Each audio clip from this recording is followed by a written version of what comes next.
বেড়াতে গিয়েছিলাম ভূস্বর্গ কাশ্মীরে। সেখানে একদিন পৌঁছে গিয়েছিলাম পেহেলগামে। নদীর ধারে আমরা হোটেলে ছিলাম। সেই নদীর ধারে প্রাকৃতিক সৌন্দর্য অপূর্ব।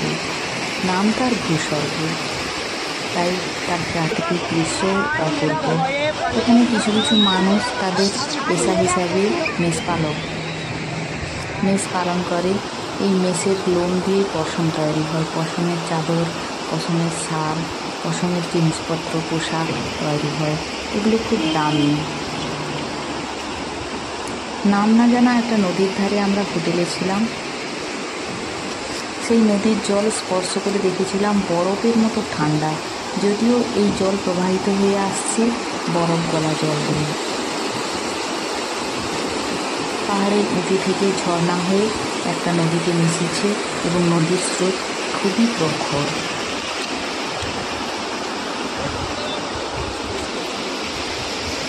পাহাড়ের ধারে ছিলাম, এক ধারে পাহাড় আর এক ধারে নদী।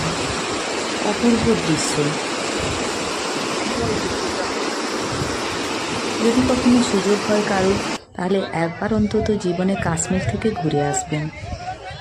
পেহেলগামের হোটেল থেকে আমরা একটা সাইট সিন দেখতে গিয়েছিলাম। এই যে সাইট সিনটা দেখতে পাচ্ছেন, চারিদিক বরফাবৃত। পাহাড়ের চূড়া থেকে বরফ ঝরে এসে পাহাড়ের তলায় জমা হয়েছে। কি অপূর্ব দৃশ্য!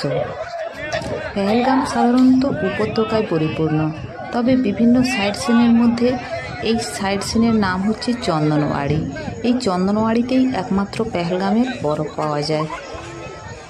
অনেক উঁচু স্তর পর্যন্ত বরফ জমে রয়েছে। নিচ দিয়ে একটা নদী প্রবাহিত হয়ে চলে গেছে। নদীর জল প্রচণ্ড ঠান্ডা। আমরা হাত দিয়ে স্পর্শ করেছিলাম। বরফ নিয়ে অনেক সময় ধরে খেলাও করেছি, বরফের উপর দিয়ে হেঁটেছি।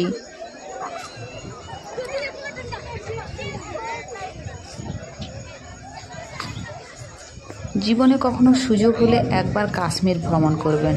তবে কাশ্মীর যেতে হলে কিংবা কাশ্মীরে বরফ নিয়ে খেলা করতে হলে মার্চের মাঝামাঝি সময় থেকে এপ্রিলের মাঝামাঝি সময় পর্যন্ত যাওয়া ভালো।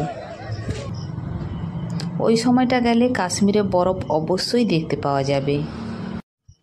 কেউ যদি কাশ্মীরে পুজোর সময় যায়, তাহলে কিন্তু শুকনো পাহাড়ই দেখে ফিরে আসতে হবে নিরাশ হয়ে। এই জন্য এই সময়টায় গেলে বরফ যেখানে সেখানেই দেখতে পাওয়া যাবে। সোনমার্গ, গুলমার্গ, চন্দনওয়াড়ি, এই সমস্ত জায়গায় বরফ প্রচণ্ড পরিমাণে পাওয়া যাবে।